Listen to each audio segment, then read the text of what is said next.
आप मुझे अपने व्हाट्सएप पे जरा एक बार बताते जाओ कि क्या क्या प्रॉब्लम आ रही है। बहुत ज़्यादा नहीं, लेकिन हाँ जो मेन प्रॉब्लम्स हैं वो बता देना, ठीक है। और सबसे पहले है कि भाई, बायो में मैं आपको बता दे रहा हूँ इंपॉर्टेंट टॉपिक, ठीक है। तो बायो में सबसे पहले मैं इंपॉर्टेंट टॉपिक बता दे रहा हूँ आपको। कल मैंने आपको बता रहे थे, एक मिनट रुकना बेटा।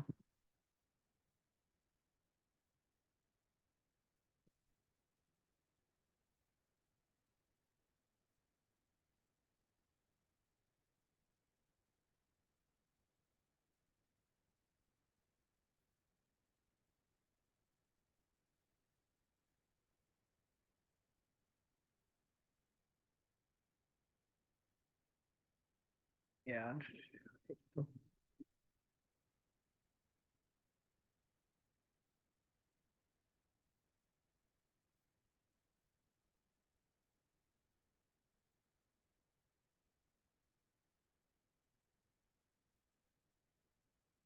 हाँ बेटा, तो सबसे पहले है मेटल नॉन मेटल की दिक्कत ही दिक्कत है। मैं मेटल नॉन मेटल की बेटा दिक्कत अभी सॉल्व कर दूंगा। मेटल नॉन मेटल में आपको जो टॉपिक पढ़ने हैं उनकी मैं वीडियोस भेज दे रहा हूँ हाँ आपको। स्टार्ट नहीं हो रही क्लास। वो आपको ध्यान रखना है, ठीक है। मेटल नॉन मेटल में जो दिक्कत आ रही है उसको आपको ध्यान रखना है। तो मेटल नॉन मेटल की दिक्कत मैं आपकी सॉर्ट आउट कर दूंगा अभी। वो अभी मैं आपको भेज दूंगा। सबसे पहले मैं बात करूं बायो में। तो बायो में बेटा लाइफ प्रोसेस चैप्टर जो है, लाइफ प्रोसेस, ठीक है। लाइफ प्रोसेस में आपको फोटोसिंथेसिस बहुत अच्छे से पढ़ लेना है। फोटोसिंथेसिस पढ़ लेना है बहुत अच्छे से। उसके बाद फोटोसिंथेसिस के बाद आपको इसका मैकेनिज्म भी पढ़ लेना है। मतलब बेसिकली बात ये मैकेनिज्म की बात है, ठीक है। स्मॉल इंटेस्टाइन, ठीक है, स्मॉल इंटेस्टाइन और लीवर हो गया आपका, स्मॉल इंटेस्टाइन हो गया और स्टमक हो गया। इसमें क्या क्या होता है, किस किस तरीके से इनके फंक्शन रहते हैं, क्या क्या रिलीज होता है, ये पढ़ना तीनों के बारे में बहुत इंपॉर्टेंट है। उसके बाद आपको नेक्स्ट आगे बढ़ना है। तो रेस्पिरेशन में केवल और केवल आपको रेस्पिरेशन के टाइप्स, जो क्यूटेनियस रेस्पिरेशन है और ये सब हैं, ये सब आपको अच्छे से पढ़ लेने हैं। रेस्पिरेशन के टाइप्स पढ़ लेने हैं। फिर नेक्स्ट आता है आपका एक्सक्रीशन। एक्सक्रीशन में आपको इस बार पढ़ना है कि अगर हमने किसी का, मैंने क्या कहा, डायलिसिस के बारे में अच्छे से पढ़ लेना कि किसी की अगर किडनी फेल हो जाए या कुछ ऐसा हो जाए तो उस कंडीशन में क्या हो सकता है। तो ये डायलिसिस के बारे में अच्छे से पढ़ लेना। मैं फिर बता दे रहा हूँ, फिर बता दे रहा हूँ, एक मिनट रुकना बेटा।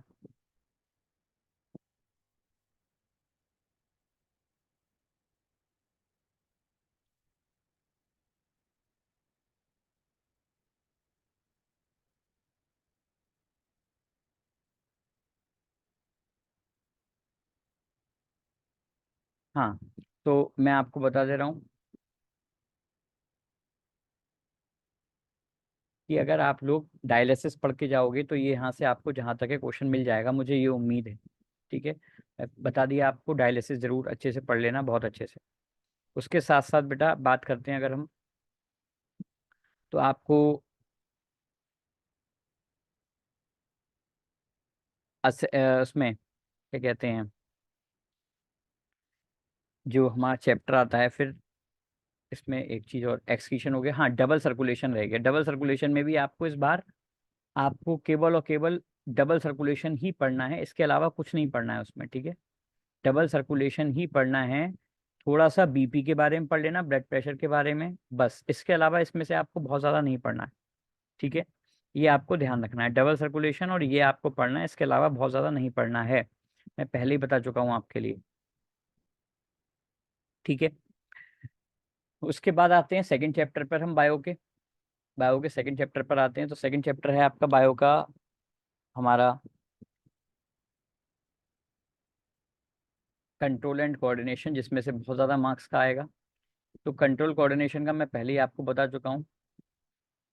ब्लड प्रेशर बेटा, बीपी ब्लड प्रेशर है। कंट्रोल कोऑर्डिनेशन, कंट्रोल कोऑर्डिनेशन में आपको देखो हार्मोन्स पढ़ने हैं। मैंने आपको इंपॉर्टेंट हार्मोन्स बता दिए थे, क्लास में भी बताए थे, ठीक है। हार्मोन्स पढ़ने हैं। जिसके पास नहीं है इंपॉर्टेंट इसके notes, important topic control coordination के और बेटा देव बता रहा हूँ अभी, आने तो दो रिप्रोडक्शन पे ना। कंट्रोल कोऑर्डिनेशन के जिसके पास इंपॉर्टेंट टॉपिक नहीं है वो मुझे, वो सी सेक्शन के किसी बच्चे से संपर्क कर ले, या फिर मुझे बताए तो मैं देखूंगा। कुशाग्र मुझे भेज देना, मैंने तुम्हें इंपॉर्टेंट टॉपिक लिखवाए थे, तुम लोगों के पास लिखे होंगे तो मुझे भेज देना एक बार, ठीक है। तो इंपॉर्टेंट टॉपिक जिसने भी अच्छे से लिखे हुए हैं वो मुझे भेज दें। वो इंपॉर्टेंट टॉपिक जरूर पढ़ के जाना है आपको, ये ध्यान रखना है, ठीक है। मैंने मंगा लिए एक इंपॉर्टेंट टॉपिक, एक मिनट रुकना।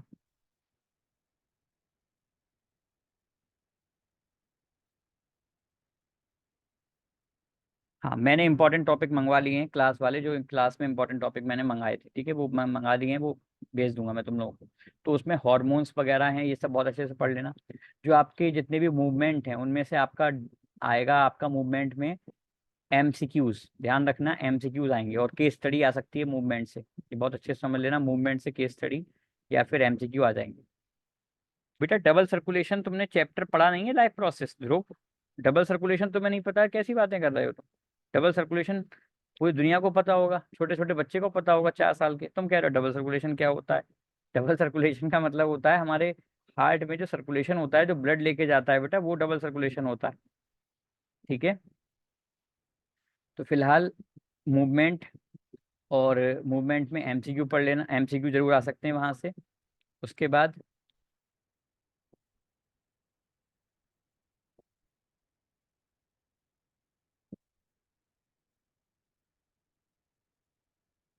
फिर मैं बात करूं रिप्रोडक्शन की।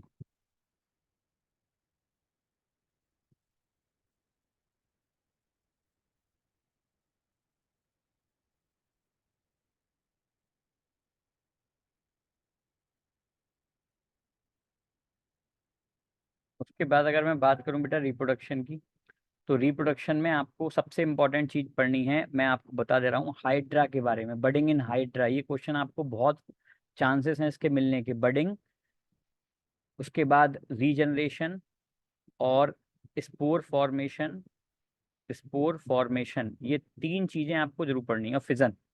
पहले आपको देखो, सबसे पहले पढ़ना है फिजन, बडिंग, ठीक है, फिजन, बडिंग और रीजनरेशन, ये 3 चीजें पढ़नी। ये 3 चीजों के बाद अगर आपको पढ़ना है तो स्पोर, और फिर फ्रेगमेंटेशन, ये कम इंपॉर्टेंट है, ये ज्यादा इंपॉर्टेंट है तीनों। और इसमें ध्यान रखना 3 नंबर का क्वेश्चन आ ही रहा है, ये ध्यान रखना, इसमें 3 नंबर का क्वेश्चन आ रहा है, कोई दिक्कत नहीं है, ठीक है। 3 नंबर का क्वेश्चन आ रहा है, ये ध्यान रखना इसमें से। उसके बाद इसमें असेक्सुअल और सेक्सुअल रिप्रोडक्शन में डिफरेंस, ये बहुत इंपॉर्टेंट है, असेक्सुअल एंड सेक्सुअल रिप्रोडक्शन में डिफरेंस, ये डिफरेंस आ रहे हैं, ये मान के चलना, ठीक है बेटा। ये डिफरेंस आ रहे हैं, ये भी आप ध्यान से समझ लेना, ये डिफरेंस आ रहे हैं, ये मान के चलना। उसके बाद अगर मैं बात करूं बेटा स्कैटरिंग ऑफ लाइट, आदित्य मैं स्कैटरिंग ऑफ लाइट का भेजता हूँ बेटा वीडियो, ठीक है। केस स्टडी किस चैप्टर से आएंगी, और हम पूछ रहे हैं डिस्पर्जन ऑफ लाइट, और उसमें लाइट में डिस्पर्जन ऑफ लाइट से केस स्टडी आ सकती है, बिल्कुल आ सकती है, डिस्पर्जन ऑफ लाइट से केस स्टडी आ सकती है, स्कैटरिंग ऑफ लाइट से केस स्टडी आ सकती है, और इवन सनलाइट वाले ये केस स्टडी है, मैं उस केस स्टडी को भेज दूंगा आप लोगों को, वो आप जरूर कर लेना, सनलाइट वाली एक केस स्टडी, वो केस स्टडी आपको मिल सकती है देखने को कल, ठीक है। तो कुछ क्वेश्चंस हैं, कुछ इंपॉर्टेंट क्वेश्चंस हैं, कुछ इंपॉर्टेंट टॉपिक्स हैं, वो नोट डाउन कर लो, मैं बोल रहा हूँ नोट डाउन कर लो आप लोग, ठीक है, या फिर मैं लिख दे रहा हूँ यहाँ पर, नोट डाउन कर लो। वो क्वेश्चंस आपको जरूर देखने को मिल सकते हैं, और उसमें से आप यकीन मानो कि 30 40 50 नंबर का पेपर कल आपको इसमें से मिलेगा, जो अब मैं बोल रहा हूँ आपके सामने, ठीक है। लॉन्ग बेटा देव एक आएगा आपका, जो उसका जो बायो का लॉन्ग होगा, है ना। सबसे पहले मैं बायो के लॉन्ग की बात करूं तो वो आपको कंट्रोल कोऑर्डिनेशन से ही देखने को मिल सकता है। उसके बाद जो मैं अगर उसके लॉन्ग की बात करूं, आपकी फिजिक्स के लॉन्ग की बात करूं, तो वो आपको बायो में लॉन्ग देखो 2 जगह से मिल सकता है, या तो मिलेगा यही वाला, मैंने आपको बताया ना, बडिंग हो गया या फिजन हो गया, इसमें से लॉन्ग मिलेगा, इसमें विद डायग्राम मिलेगा लॉन्ग, ध्यान रखना, विद डायग्राम, ये बात मेरी नोट डाउन कर लेना, ठीक है। उसके बाद केमिस्ट्री में जो लॉन्ग मिल सकता है वो सेकंड चैप्टर से प्लास्टर ऑफ पेरिस, मैंने आपको बताया था पीओपी, या फिर ब्लीचिंग पाउडर, इनमें का लॉन्ग मिल सकता है। या फिर आपको थर्ड चैप्टर से भी इसमें लॉन्ग मिल सकता है। थर्ड चैप्टर में जो लॉन्ग मिलेगा अगर, तो वो मिलेगा आपको किसमें से, यही रिफाइनिंग, रिफाइनिंग, रोस्टिंग, कैल्सिनेशन, इसमें से। ठीक है, कैल्सिनेशन, इसमें से मिलेगा आपको लॉन्ग, ये ध्यान रखना है। फिर हम बात करते हैं इसके बाद बडिंग और फिजन के बाद फिजिक्स की। अगर हम बात करें फिजिक्स में लॉन्ग कहाँ से मिलेगा, तो फिजिक्स में आपको लॉन्ग का ध्यान रखना है। फिजिक्स में आपको लॉन्ग मिल सकता है लाइट चैप्टर से, और लाइट के साथ साथ न्यूमेरिकल मिलेगा या तो, या फिर ओम्स लॉ, ये आपको लॉन्ग में मिल सकता है। ठीक है, ओम्स लॉ या फिर लाइट से आपको लॉन्ग मिल सकता है, ये ध्यान रखना है आपको। ठीक है, तो ये आपको लॉन्ग मिलेंगे। उसके बाद कुछ टॉपिक है, वो आप लोग नोट डाउन कर लो। सबसे पहला टॉपिक है आपका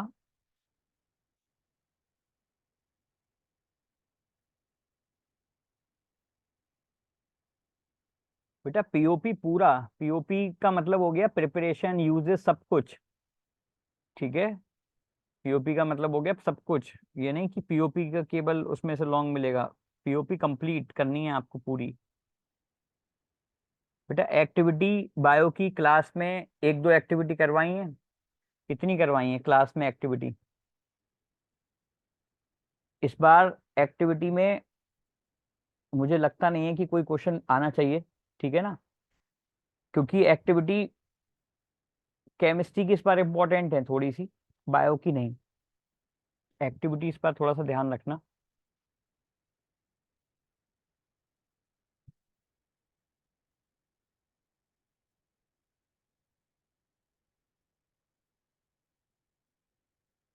एक दो करवाई है, हाँ तो ठीक है। बस एक्टिविटी जो एक दो करवाई है वही देख लेना। और वैसे केमिस्ट्री की एक्टिविटी है HCl वाली, वो मैं बता दे रहा हूँ कौन सी एक्टिविटी, वो आपको पढ़ लेनी है। देखो, मैं आपको जो टॉपिक बता रहा हूँ वो ध्यान से नोट डाउन कर लेना। सबसे पहले है बेटा एक क्वेश्चन, और क्वेश्चन वाइज ही बता रहा हूँ, ये समझ लो। ठीक है, पहले मैं MCQ पूछ ले रहा हूँ थोड़ा सा। एबिलिटी तुम्हें पता है, थिन शीट्स में कन्वर्ट करने की एबिलिटी जो होती है उसको क्या बोलते हैं, मेलिबिलिटी बोलते हैं। ठीक है, उसको क्या बोलते हैं, मेलिबिलिटी। अगर हम मेटल को थिन शीट में कन्वर्ट कर रहे हैं तो उसको कहते हैं मेलिबिलिटी, ये आपको पता है। ठीक है, फ्री और कंबाइंड स्टेट में कौन सा मेटल होता है जो फ्री और कंबाइंड स्टेट दोनों में मिलता है, तो वो होता है, अगर आपके सामने चार ऑप्शन है और आपके सामने कॉपर भी है और सिल्वर भी है, तो ध्यान रखना कॉपर को लगाना। ठीक है, अगर कॉपर नहीं है ऑप्शन में तो आप सिल्वर को लगाना। ठीक है, तो आप सिल्वर को लगाना।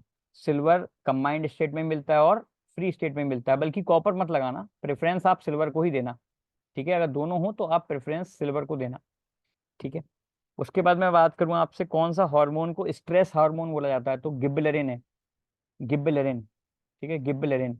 ये ध्यान रखना, ये मैं कुछ क्वेश्चन बता रहा हूँ, इनको आप ध्यान से अपने दिमाग में, अपने जहन में उतार लेना, क्योंकि ये क्वेश्चन आ सकते हैं। ठीक है, तो गिबरेलिन स्ट्रेस हार्मोन है, ये पता है आपको।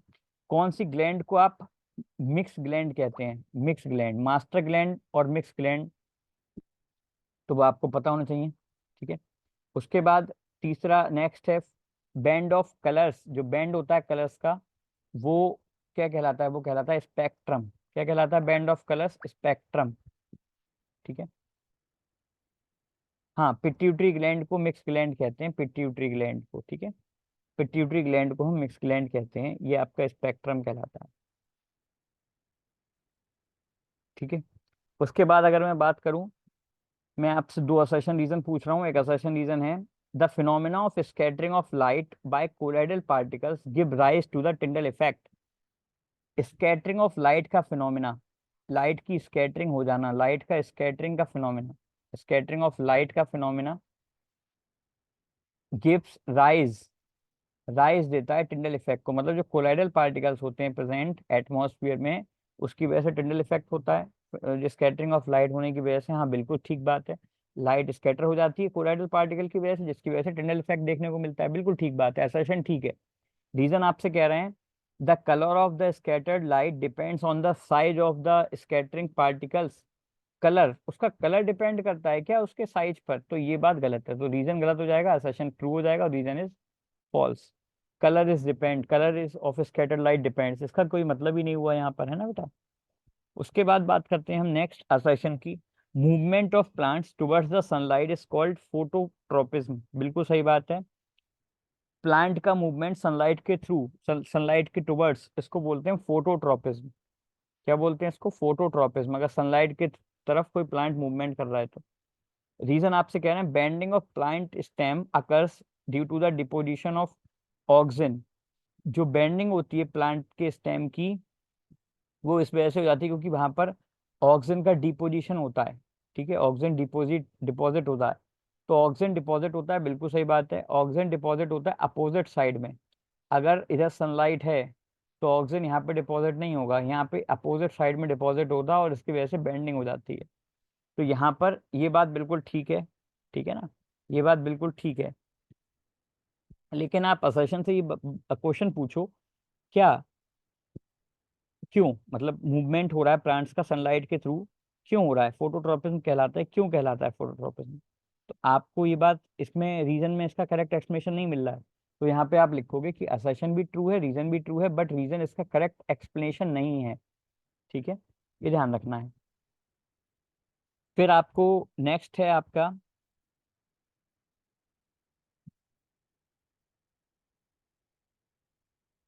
एक वेल लेवल डायग्राम बनाना है। ठीक है, वेल लेवल डायग्राम किसका बनाना है? प्रिज्म का। और उसमें आपको डिस्पर्जन दिखाना है। मैं पहले ही बता चुका हूँ डिस्पर्जन बहुत इंपॉर्टेंट है, कल भी मैंने बताया था डिस्पर्जन से क्वेश्चन आ सकता है। डिस्पर्जन ऑफ वाइट लाइट, ये लाइट जाएगी, इसमें 7 कलर्स इस तरीके से बैंड फूटेंगे और फिर उसके बाद वो बाहर की तरफ एक बैंड बनाएंगे, स्पेक्ट्रम बनाएंगे। तो ये आपको शो करना हो सकता है ना। इसमें बहुत ज़्यादा डेविएटेड रे कौन सी है और बहुत ज़्यादा कम डेविएटेड, लीस्ट डेविएटेड ये है। ऊपर रेड कलर होता है लीस्ट डेविएटेड, है ना। और मोस्ट डेविएटेड, मोस्टली डेविएटेड नीचे वाला होता है, सबसे ज़्यादा बेंड होने वाला मोस्टली डेविएटेड होता है। तो ये आपको बनाने को आ सकता है स्पेक्ट्रम और ये डिस्पर्जन में, तो ये ध्यान रखना है। इसके बाद आपको नेक्स्ट क्वेश्चन हो सकता है सेक्चुअल और एसेक्चुअल में डिफरेंस। मैंने बता दिए सेक्चुअल एंड एसेक्चुअल में डिफरेंस, आप लोग जरूर पढ़ लेना। ये डिफरेंसेस आपको काम में आ सकते हैं। फिर आपसे पूछ सकता है एनसीईआरटी का एक क्वेश्चन है कि what happens when iron nail is dipped into the copper sulphate solution. जब आयरन नेल को हम कॉपर सल्फेट के सॉल्यूशन में डिप करते हैं तो क्या होता है? तो आपको ये बात बहुत अच्छे से पता है बेटा, कॉपर सल्फेट का सॉल्यूशन है, मान लो ये कॉपर सल्फेट का सॉल्यूशन होता है ब्लू कलर का। ठीक है, कॉपर सल्फेट का सॉल्यूशन किस कलर का होता है? ब्लू कलर का। अब आयरन की नेल किस कलर की होती है? आयरन की नेल होती है हल्की सी ग्रे कलर की। मान लो ग्रे कलर की आयरन की नेल है, तो ये आयरन नेल आपने इसमें डिप करा दी। जब आयरन नेल आप इसमें डिप कराते हो तो iron is more reactive than copper. Fe copper से ज्यादा रिएक्टिव है।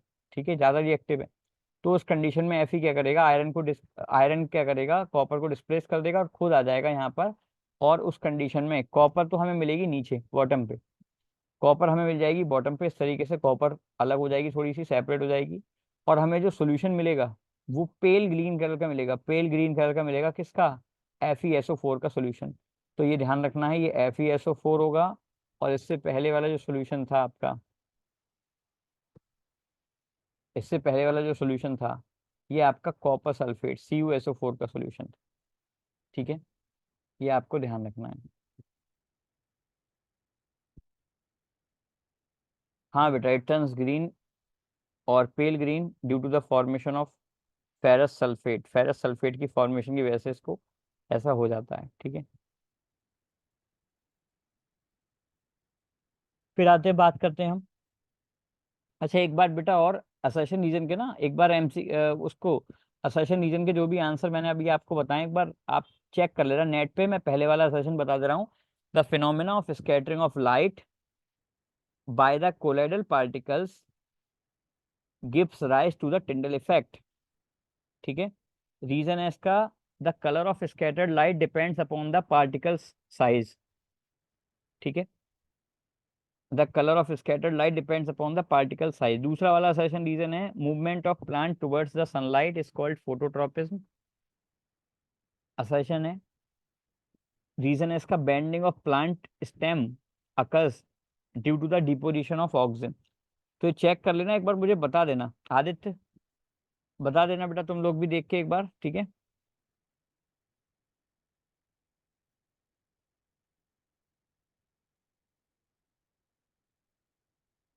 चलो अब बात करते हैं हम बेटा नेक्स्ट, यूरिन फॉर्मेशन की। यूरिन कैसे बनता है, तो यूरिन फॉर्मेशन का इस बार क्वेश्चन आ सकता है एक्सक्रीशन से। एक्सक्रीशन से यूरिन फॉर्मेशन का तो आपको पता है 3 स्टेप उसमें इन्वॉल्व हैं। 3 स्टेप हैं और 3 स्टेप में पहला स्टेप है ट्यूबुलर सिक्रीशन, आपको बहुत अच्छे से पता है ट्यूबुलर सिक्रीशन पहला स्टेप है। ट्यूबुलर सिक्रीशन के बाद दूसरा स्टेप है आपका सेलेक्टिव रीएब्जॉर्प्शन, ठीक है, सेलेक्टिव रीएब्जॉर्प्शन। और तीसरा स्टेप है आपका, नहीं एक मिनट सॉरी, पहला स्टेप गलत हो गया, पहला स्टेप है अल्ट्रा फिल्ट्रेशन ना, अल्ट्रा फिल्ट्रेशन है। दूसरा है सेलेक्टिव रीअब्जॉर्प्शन और तीसरा है ट्यूबुलर सिक्रीशन। तो इस तरीके से आपके 3 स्टेप हैं ये, है ना।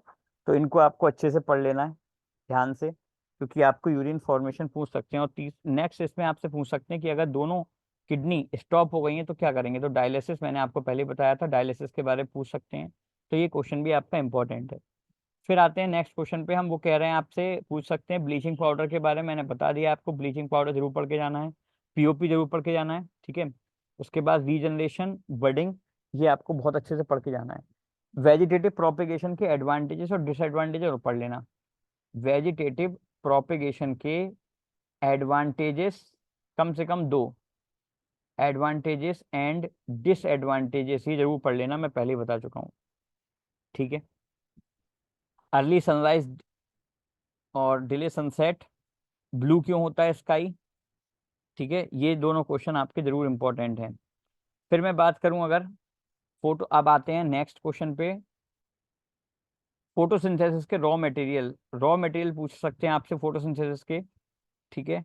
उसके बाद डाइजेशन में ट्रिप्सिन और लाइपेज का क्या रोल होता है।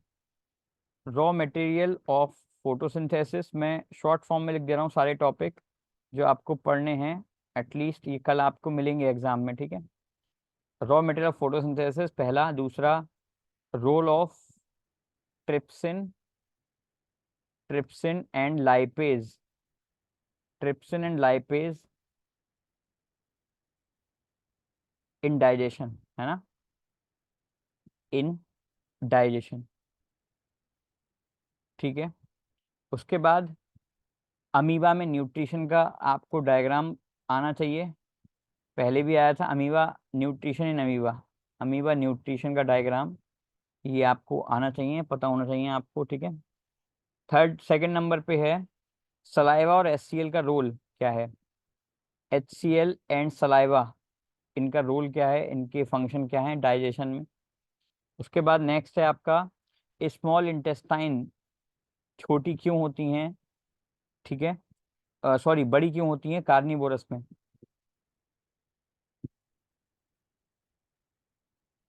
सॉरी कार्निवोरस कह रहा हूँ, हर्बीवोरस में, ठीक है। Why small intestine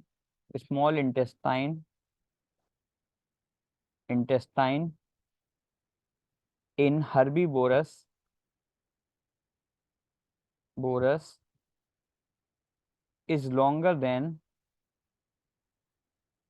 is longer than in carnivores, ठीक है, ये वाला क्वेश्चन हो गया। उसके बाद आते हैं हम नेक्स्ट क्वेश्चन पे, तो नेक्स्ट क्वेश्चन आपको देखना है जिंक ग्रेनुअल्स को, Zn को जब हम H2SO4 में ऐड कर देते हैं तो क्या होता है, H2SO4 में क्या होता है।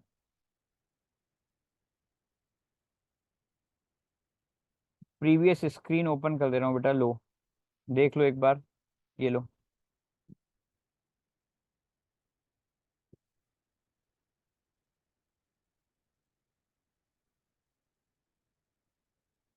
ठीक है बेटा आदित्य, ओके,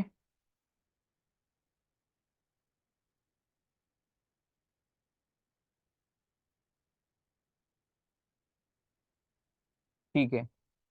तो नेक्स्ट बात करें अगर हम, फिर बात करते हैं जिंक ग्रेनुअल्स को H2SO4 में ऐड कर देंगे तो क्या होगा। तो आपको पता है जिंक ग्रेनुअल्स H2SO4 के साथ रिएक्ट कर जाएंगे, zinc react with H2SO4 and form hydrogen gas and zinc sulphate, zinc sulphate बनेगा और कौन सी गैस फॉर्म होगी, H2 गैस फॉर्म होगी, ये आपको ध्यान रखना है, ठीक है, पॉप साउंड के साथ फॉर्म होगी। पॉप साउंड को टेस्ट आपको पता है कैसे करते हैं। दूसरा आपसे पूछ सकते हैं व्हाट हैपेंस, क्या होता है जब हम AgCl को सनलाइट में एक्सपोज करते हैं। AgCl को अगर आप सनलाइट में रखोगे तो उस कंडीशन में AgCl डिकम्पोज हो जाएगा सिल्वर प्लस क्लोरीन में।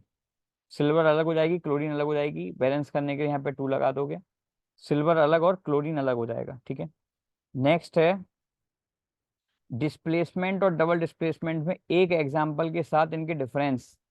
डिस्प्लेसमेंट एंड डबल डिस्प्लेसमेंट को के डिफरेंस याद कर लेना एक एग्जाम्पल के साथ, 1 एग्जाम्पल ईच। ठीक है, मैं पहले ही बता दे रहा हूँ, एक एग्जाम्पल पढ़ लेना। ठीक है, उसके बाद आपसे पूछा जा सकता है कि क्विक लाइम को एंडोथर्मिक और एक्सोथर्मिक में और डिफरेंस पढ़ लेना, एंडोथर्मिक एंड एक्सोथर्मिक। और बाकी तो मैंने ऑक्सीडेशन रिडक्शन बता रखा है कि इंपॉर्टेंट जो है इसमें ऑक्सीडेशन रिडक्शन है कल के लिए, और ज्यादा इंपॉर्टेंट ना, डिफरेंस तो पढ़ लेना बस इसमें। ठीक है, नेक्स्ट है आपका कि हम क्विक लाइम को जब पानी में ऐड करते हैं तो क्या होता है बेटा। इन टॉपिक के बाद है क्विक लाइम को जब पानी में ऐड करते हैं, what happens when quicklime is added. Quicklime का फॉर्मूला होता है CaO। CaO, CaO को जब पानी यानी कि वाटर में ऐड करते हैं तो क्या होता है, आपको पता है पानी, चूने को जब पानी मिलाते हैं तो CaOH होल ट्वाइस बन जाता है, प्लस हीट रिलीज होती है, बहुत ज्यादा अमाउंट में हीट प्रोड्यूस होती है, आपको पता। तो ये होता है। ठीक है, ध्यान रखना। विलाई का रोल पढ़ लेना स्मॉल इंटेस्टाइन में, role of villi, villi role in small intestine, small intestine में। हाँ बेटा बिल्कुल भेजूंगा, स्क्रीन रिकॉर्डिंग सब कुछ चल रही, रिकॉर्डिंग चल रही, डोंट वरी, भेज दूंगा मैं। ठीक है, स्मॉल इंटेस्टाइन में इसका रोल क्या होता है विलाई का, ये आपको पता होना चाहिए। ठीक है, एरोबिक और एनारोबिक में डिफरेंस पढ़ लेना, एरोबिक एंड एनारोबिक में डिफरेंस विद एग्जाम्पल पढ़ लेना।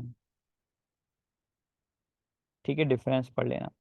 उसके बाद आपको पढ़ना है कार्टिलेजेस जो रिंग्स होते हैं, सी शेप्ड मैंने क्या ना, कुछ क्वेश्चन इस बार डिफरेंट आएंगे, तो ये डिफरेंट क्वेश्चन सी टाइप हैं। सी शेप्ड जो कार्टिलेजिनियस रिंग्स होते हैं, उनका क्या रोल होता है ट्रैकिया को प्रोटेक्ट करने में, ट्रैकिया को बचाने में। तो आपको पता है सी शेप्ड के होते हैं, इस तरह के ट्रैकिया है इसमें, इस तरीके से लगे हुए होते हैं ये बेसिकली ट्रैकिया को कोलेप्सिंग से बचाते हैं, जिससे कि हवा जब नहीं हो उसके अंदर तो वो कोलेप्स करने से बच जाए। ठीक है, कोलेप्स करने से बच जाए। एल्वियोली प्लूरा, इसके रोल आपसे पूछ सकते हैं, फंक्शन पूछ सकते हैं एल्वियोली के, एल्वियोलाई और प्लूरा प्लूरा। ठीक है, इसके फंक्शन पूछ सकते हैं, और आपसे रेस्पिरेटरी सिस्टम का डायग्राम बनवा सकते हैं, इस बार रेस्पिरेटरी का डायग्राम बनवा सकते हैं, तो एक बार इसकी प्रैक्टिस कर लेना। ठीक है, रेस्पिरेटरी सिस्टम का डायग्राम बनवा सकते हैं, तो इस बार इसकी प्रैक्टिस कर लेना आप लोग। ठीक है, इसके बाद अगर मैं बात करूं नेक्स्ट, तो XO is a compound of metal X when dissolved in water releases ground good amount of heat। वो कह रहे हैं एक XO एक कंपाउंड है। ठीक है, क्वेश्चन क्या है, XO इज,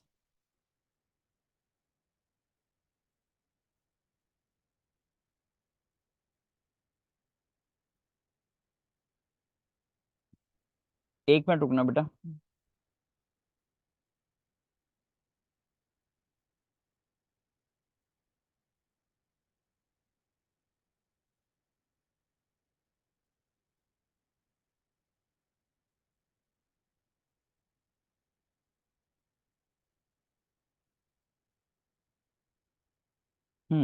इसमें आपसे पूछ रहे हैं, हाँ रिफ्लेक्स आर्क और रिफ्लेक्स एक्शन रह गया, reflex arc and reflex action, ये तो रह गया बेटा।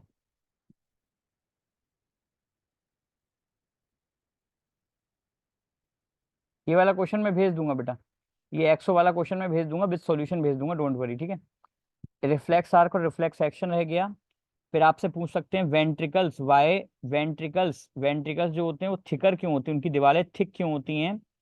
ठीक है, थिकर्स बाद देन ऑरिकल्स से ज्यादा कंपैरिजन में थिकर क्यों होते हैं वेंट्रिकल्स की दीवारें। ठीक है, why do ventricles have thicker. तो आपको पता है वेंट्रिकल्स जो होते हैं वो ऑरिकल के कंपैरिजन में ब्लड के प्रेशर को कैरी करते हैं ना, ज्यादा ब्लड कैरी करते हैं, because ventricles carry blood with high pressure का ब्लड कैरी करते हैं। मायोपिया आ रहा है ये मान के चल लेना, मैंने तुम्हें पहले ही बता रखा है, रेनबो फॉर्मेशन आ रहा है ये मान के चल लेना, पहले ही बता रखा है।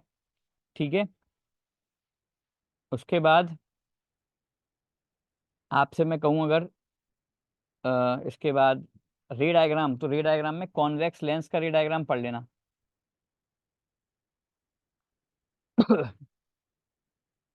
कॉन्वेक्स लेंस का रे डायग्राम पढ़ लेना। कॉन्वेक्स लेंस का, वो भी बिटवीन C and F, ये जरूर पढ़ के जाना। ठीक है। रे डायग्राम जिससे नहीं हो रहा है वो एटलीस्ट ये वाला रे डायग्राम जरूर कर ले कॉन्वेक्स लेंस का। ठीक है। डेंजर सिग्नल्स को रेड क्यों बना देते हैं? डेंजर सिग्नल्स रेड क्यों होते हैं? डेंजर सिग्नल्स रेड क्यों होते हैं? रेड क्यों होते हैं? ठीक है। रेनबो फॉर्मेशन बता दिया मैंने, मायोपिया बता दिया, रिफ्लेक्स आर्क रिफ्लेक्शन एक्शन बता दिया। वेन्स में वॉल्व क्यों होती हैं? Veins, why do veins have valves? ठीक है।